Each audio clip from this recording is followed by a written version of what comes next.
Okay, first thing for the revision for chapter 16, we're going to look at the common mistakes among students in the exam. So this is a common mistake that the CIE examiner show us in their report.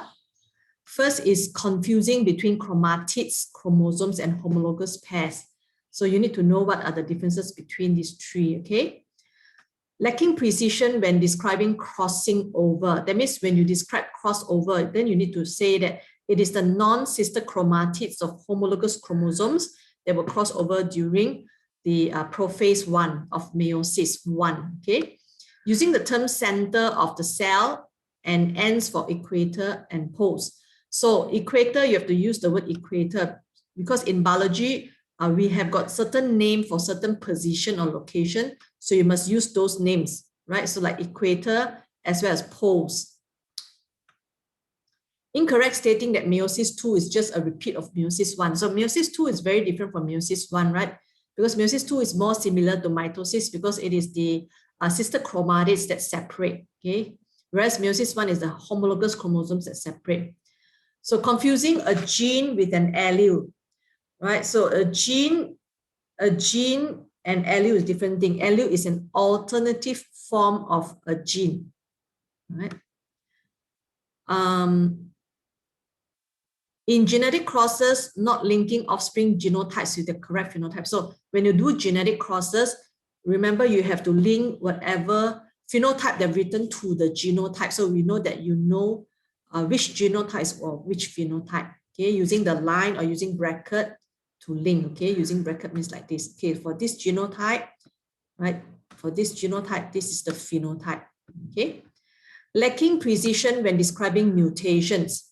So that means now you learn more detail about mutations, right? You have learned that mutations have got the missense mutation, nonsense mutation, okay, silent mutation. So you need to know what are they, right? And then what about frame shift mutation, right?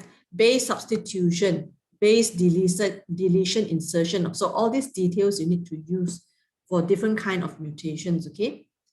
And then protein cannot be mutated. Only DNA and chromosome can be mutated. So that's why learning up the definition is very important because definition of mutation says that change in structure or the number of chromosomes or the base sequences of the DNA. So that is the definition. So that's why you need to learn definition for biology. Confusing sickle cell anemia with hemophilia. So you need to know the differences between the two. Directly linking gibberellin with switching on gene expression rather than leading to degradation of DELA protein repressors that bind to transcription factor. That means to say that you need to learn all the individual steps involved, starting from when gibberellin is there until the gene is being expressed. What are the detailed steps involved? What are the name of the molecules involved? Right, so that is last part of this chapter is about gene expression, controlling the gene expression in prokaryotes using operons, okay, like leg operons, tribe operons, okay, and then also gene expression in eukaryotes using a transcription factor. Yep, so this one is the part that you need to know. So next, poor understanding of gene regulation and regulatory genes generally. Yes, yeah, this one you really have to learn up. I think why the examiner give this feedback is because I think this was a new added learning outcome, and maybe the student might not have get hold of the new textbook, so there are no content available for them to learn. But now you have, so make sure you learn this part. Okay. Not knowing what an operon actually is, and that these clusters of genes are typical of prokaryotes, but not eukaryotes. So you already learned about leg operon, okay, and tribe operons are all found in only the prokaryotes, the bacteria, right? So therefore, the way of gene expression in prokaryotes and eukaryotes are very, very different. You need to be able to differentiate them, you must know them very well. So these are the common mistakes in exam for this particular topic, right? So next we're going to look at is, we're going to discuss the answers for the questions given to you to discuss just now, starting from paper 41. Okay. Now, paper 41, we straight away go to B. Yeah? Straight away go to question 2B. Okay, question 2B. Am I right? This is question 2B. Let me check. Yeah, question 2B. Yeah? We only focus on today's topic, so other questions we will not do. All right. We will do the entire paper next week. I will give you some passive. I will ask you to choose a passive paper to do, and then we'll discuss it next week. Okay. I don't want to choose, you choose. Okay. For the entire passive paper. For this week, I will choose all the topical questions, randomly choose one, okay, for you to do. All right. Okay, question B. Yeah? This is 2B. Yeah?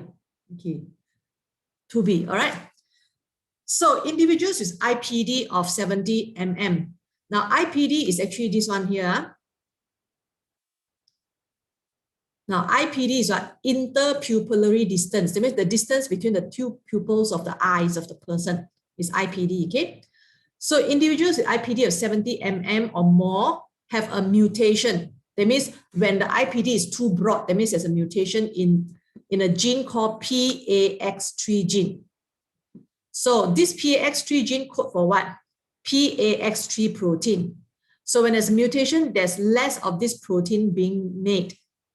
So the normal role of the protein is to increase the expression of many other genes. That means this protein seems to be a protein that's involved in switching on the expression of a gene. Right? This is involved in switching on the expression of a gene. So you learn already in your gene expression. Now this is human. Human is eukaryote. So how do we control the switching on of a gene in a eukaryote? Is, you know, right in front of a gene in the upstream region, we have got the region called promoter. Right? Promoter is a region where the RNA polymerase will bind. And the promoter is very long, and that there are two boxes or two special base sequences in the promoter. The first one is Tata box, and the second one is E box. So Tata box is where RNA polymerase will bind, and E box is where the transcription factors, which are special proteins that will bind.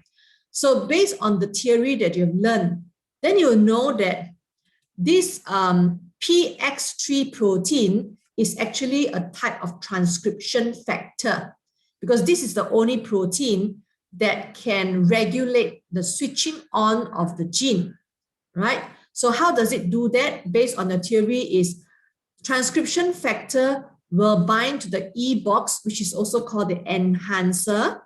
So it will bind to the enhancer in the promoter region.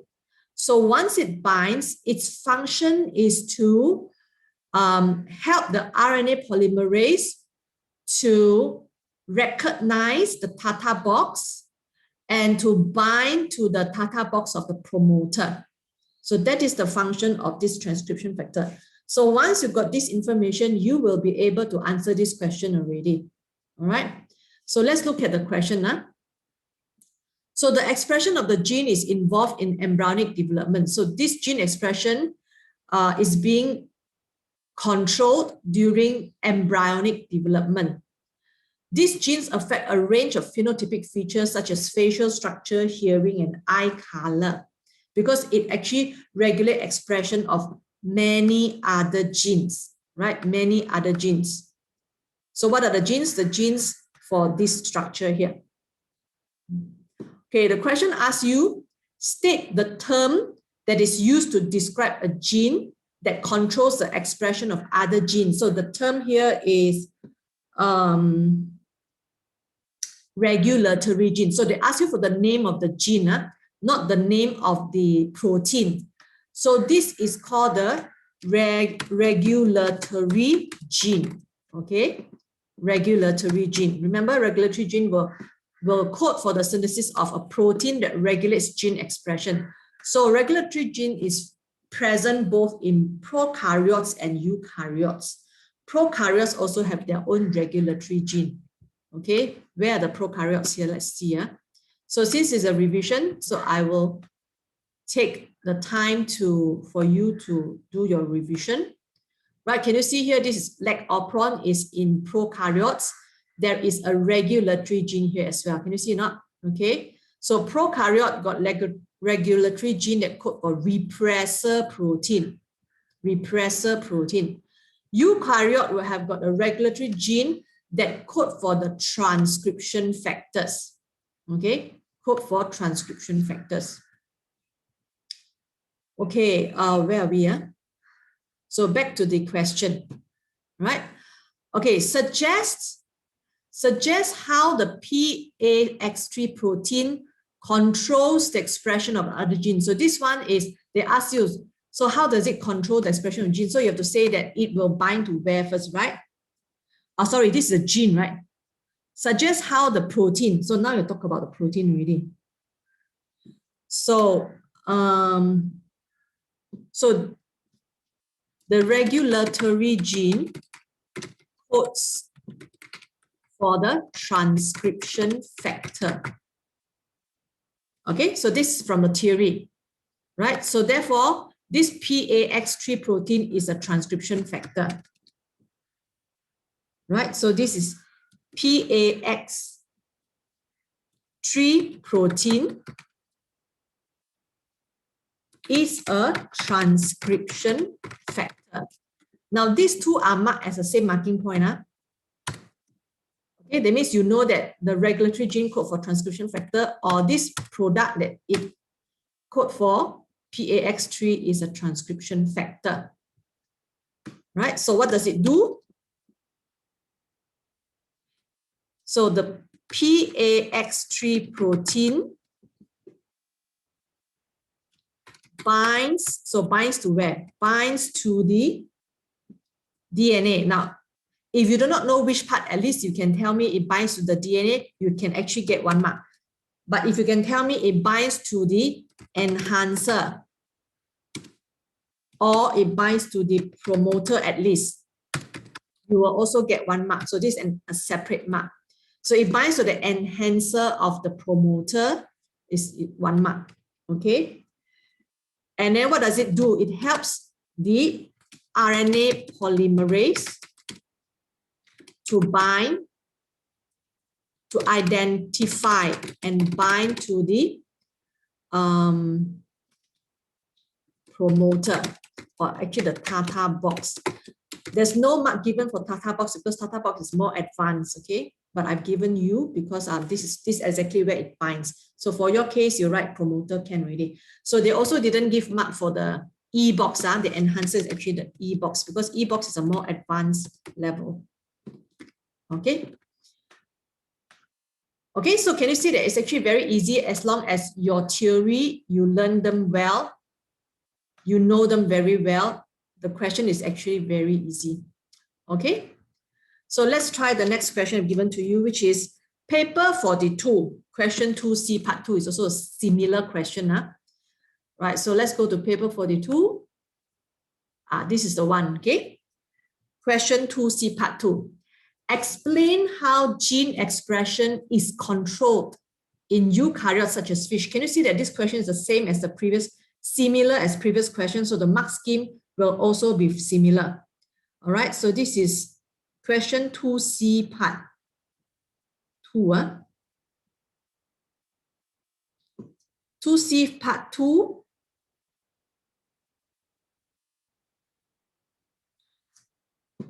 Now the answer is similar to previous one, so I will not give the answers anymore, okay? The only additional thing here is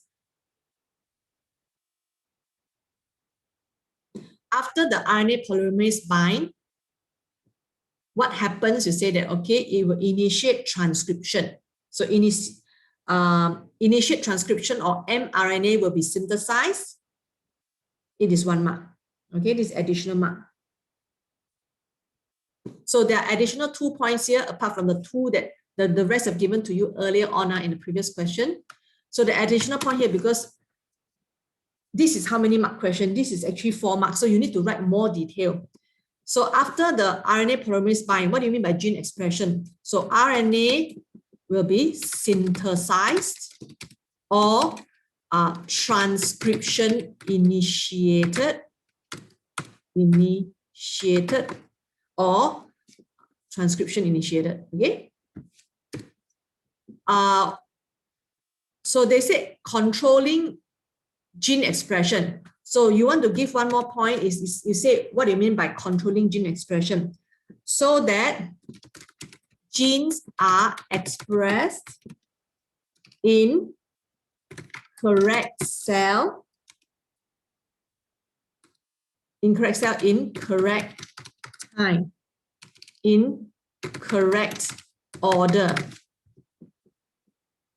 Okay, so that's why you want to control. You want to control gene expression at the right time, at the right cell, and the right sequence or order. Okay, because in biochemical reactions, you got a lot of reactions. So you want this enzyme, first one to be produced, followed by second one, followed by third one. So that's in correct order. Or let's say during development of embryo, you want the neural tube to be formed first. You want the brain to be formed first. After that, you form the heart. After that, you form what? Okay, so different genes are expressed at different time in the correct order for different parts of the body to be formed during embryonic development. In this case, for fish also, okay, during fish development. So that's for this question, very easy. Let's go to question 4b. Question 4b. So question 4, this one here. Oculocutaneous albinism is a type of albinism. There are many different forms of OCA. OCA 1A is one form of OCA. It's caused by a recessive mutation in the autosomal gene. So you need to know what are these things, TYR. So it's a gene that's mutated, giving rise to a recessive allele. Recessive allele, okay? Coding for the enzyme thyroxinase. This enzyme is involved in the biosynthesis pathway that results in the production of melanin.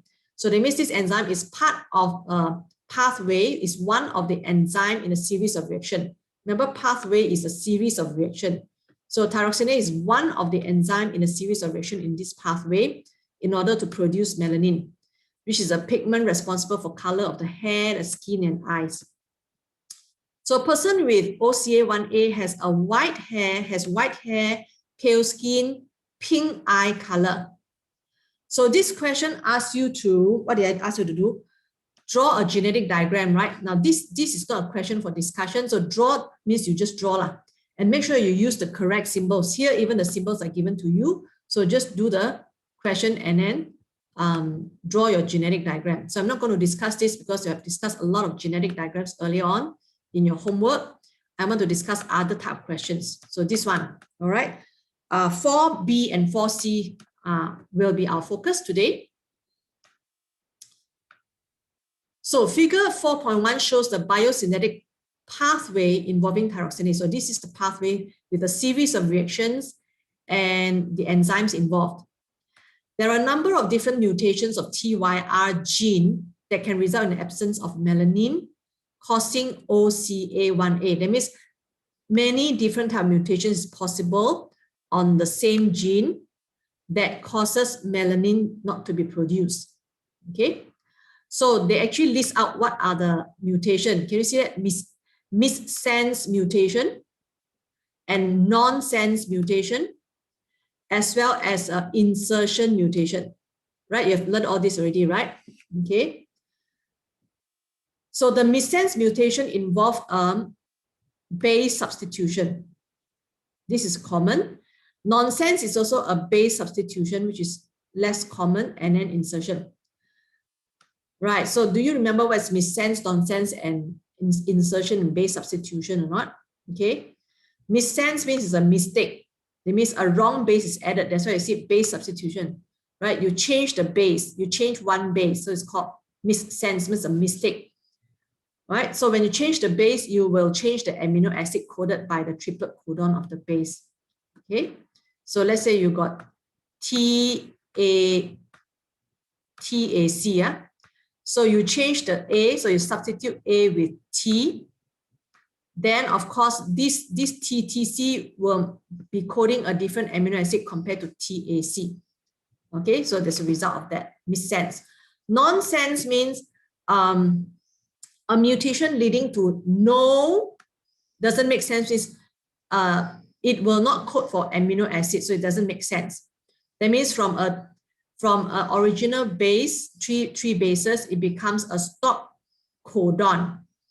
Okay, UAA, UAG, and UGA are stop codon, right? So UAG, so UAG, UAA, UAG, UGA. So these are all stop codon in the mRNA. That means your stop code in the DNA is, instead of T is the use of A, ATC, right? So ATT and also ACT. So this is in the DNA. This is in the DNA, right? So nonsense mutation will give rise to these base sequences which do not code for any amino acid because they are stop code or stop codon. So this is a stop code in DNA. So your basic knowledge of the AS knowledge still applies here, okay? Stop codon for mRNA. So this is mRNA. Okay. So they say that a missense mutation results in a complete polypeptide chain. So it means the polypeptide chain is still complete, total number of amino acids is still the same, but it does not fold properly to form the functional enzyme. So we know that because one amino acid changes may lead to change in the cross bridge.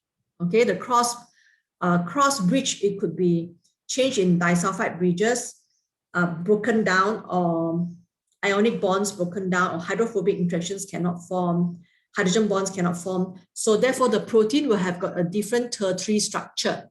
So change in primary structure lead to maybe change in secondary and tertiary structure. So that's why the chain does not fold properly, means it does not fold into its original tertiary structure.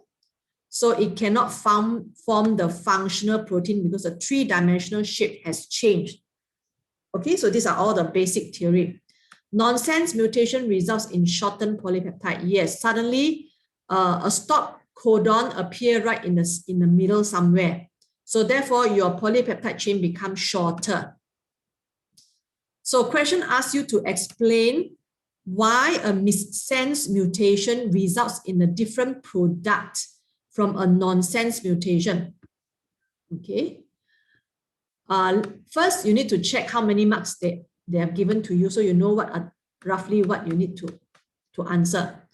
So explain why a missense mutation results in a different product from nonsense mutation. That means they're asking you, so tell me what's the difference between missense mutation and nonsense mutation. That's why their product coded by the gene that has been mutated is different.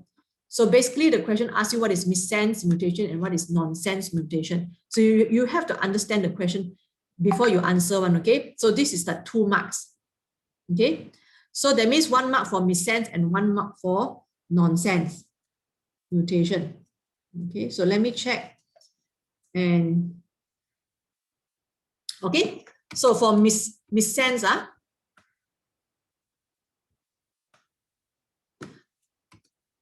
so you talk about missense mutation. Results in a different amino acid. Okay, because the question already described what is missense, what is nonsense. Okay, missense is change in base sequence. Okay, nonsense also change in base sequence. So they ask you why is it the product is different? Because missense, after the base substitution, it will give rise to, it will code for a different amino acid. Okay, whereas nonsense is actually, nonsense mutation results in a stop code or a stop codon. So stop code in DNA, stop codon in mRNA. Okay. All right. So that's the answer they're looking for. Right. Next, part 2. Okay, explain how insertion mutation in TYR can lead to a lack of melanin in a person with OCA1A. So that means to say this question is very direct. Tell me, why is it after insertion mutation, melanin cannot be synthesized? So your answer must start from insertion mutation leads to what are the processes that happen until the end. Therefore, melanin cannot be produced. So every single step that happened in between that causes melanin cannot be produced, that's what you want to write. Okay, so fill in the blanks in between for all the steps involved. Okay, so here what happens is that you insert a base into the gene. So when you insert a base into the gene, you are definitely going to lead to frame shift mutation. So you start to shift all the frame, okay? Let's say, for example, this original frame. Okay, these are the 3 bases in your DNA. 3 bases, the 3 bases, and then why am I drawing bigger and bigger? Same size, okay? 3 bases, okay? Every 3 bases code for 1 amino acid. Now suddenly there's an insertion. Insertion means you suddenly, now this is, let's say these are 3 bases here, okay? AAT. So you suddenly go and add a C here.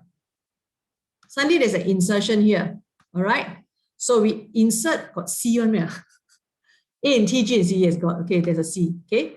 So you add a C. So when you add a C, this particular frame here now becomes ACA. Okay, you become ACA. ACA. So when it becomes ACA, your T will have to go to the next frame already. Can you see that? And then the third base here have to go to the next frame. So from the point of mutation onwards, in this particular frame, there will be a frame shift already. That means the original 3 bases now has shifted in their frame. So because of that, all the amino acids coded from here onwards will change. All of them will change. So it's a very serious mutation. Remember, frame shift is a very serious mutation because it leads to a lot of amino acids will change starting from the point of mutation onwards. Okay, so it's very serious. So they ask you, okay, so why is it melanin cannot be produced? Okay, so frame shift mutation will lead to change in the primary structure of the protein because all the base sequences change lead to amino acid sequence change. So change in the tertiary structure of the protein. Okay. So thyroxinase is non-functional because the tertiary structures change, thyroxinase cannot function. Or maybe you say active site shape changes. Okay.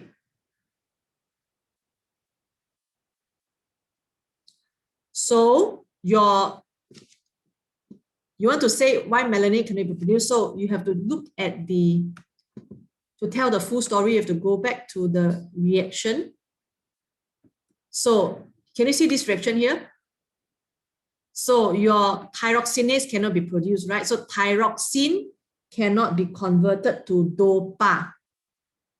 Or DOPA cannot be converted to dopamine because they show you these 2 are thyroxinase. Can you see these 2 are thyroxinase? So the gene may be coding for these 2 enzymes. So how come melanin cannot be produced? And you say that because thyroxinase changes shape, right? So therefore, thyroxine cannot be converted to DOPA or DOPA cannot be converted to dopaquinone. So this is 1 mark. So therefore, when there's no dopaquinone, then melanin cannot be formed. So by answering the question like this, you will get the full marks. So I'm showing you how to get the full marks. Fill in the blanks until you get to where the examiner asks you. So every single thing between the blanks, you will get the mark. Between the gap, okay, you'll get the mark. So these are the marking point up to here. Okay, so this is for question C. Question 4C. Okay, question 4. Got C, not no. Part 2. Okay, let's look at part 3. C. C. Now C. Worldwide, 1 in 117,000 people are born with OCA. This compares with 1 in 165 people among the Guna people of Panama. The Guna people of Panama have a small population and mostly live on many small islands off the coast of Panama. So they say that the proportion of people in proportion of Guna people in Panama they have got a higher proportion of people having OCA than worldwide. That means their percentage is so much higher than the worldwide statistic of percentage of people having, or proportion of people having OCA. Okay, suggest reasons why the Guna population has a relatively high number of cases. You see a lot of suggest question. Suggest question usually is based on what you've learned from a theory that you know. Okay, you do your data scan and then take out the whatever topic that's aligned with this particular question and answer it using your biological knowledge. Okay, so C. Now this one has to do with this particular question have to do with the selection and evolution chapter that we've learned, where you learn about inbreeding depression. Remember when you learn about selective breeding of the cattle, the cow, and as well as the plant, when you do the selective breeding or artificial selection, because we keep on doing selfing selection for the plant, okay, or inbreeding for the animals for 5 to 6 generations. That means you are breeding among the individuals from the same family for the animal, breeding with itself for the plant. That leads to inbreeding depression, right? So this is the information that you learn. So over here, we're talking about a disease that is so common in this population, and it is in a small island. That means people don't leave the island. People in the island, they interbreed among themselves. So it's a very small population, so that will lead to inbreeding depression, right? So that is the information that you need to know. Then from there, you will answer the question. Okay, so what are the information you can use to answer this question? Because they are isolated population, which they do not, no gene flow, okay, with mainland. You can say, so it's an isolated population, there's no gene flow with mainland, and then what do? So promote. So because of this condition, it will promote inbreeding, right? Within the population. Okay? And then also one more thing. Now a disease, this question is really good because it combines different topics together. When the disease continue to be found in that place, just like sickle cell anemia will always be there when malaria is there. That means to say that this mutation, this kind of phenotype has got a selective advantage in this place, which is very interesting. Okay, so albinism has selective advantage. Remember selection, it continues to be selected because they can survive and they can reproduce. So selective advantage, this phenotype allow them to survive and reproduce very well. So they are being selected here. Okay, we do not know why, but based on theory, this is what we can write. So albinism has a selective advantage. That's why it continues to persist in this place. Okay. How many marks? You need 2 marks, right? So this is more than 2 marks, okay? There are other answers here that says that, okay, this population, right, why is it very different from the rest of the people in the world and the islands? Because it is due to a founder effect or genetic drift. Remember, we say that when you start from a population that's very big, and then a small group from this population migrate out from here, then their genetic makeup will not be the same as the original parental population already. So this is, you can also use this to explain why is it different, because it's a founder effect.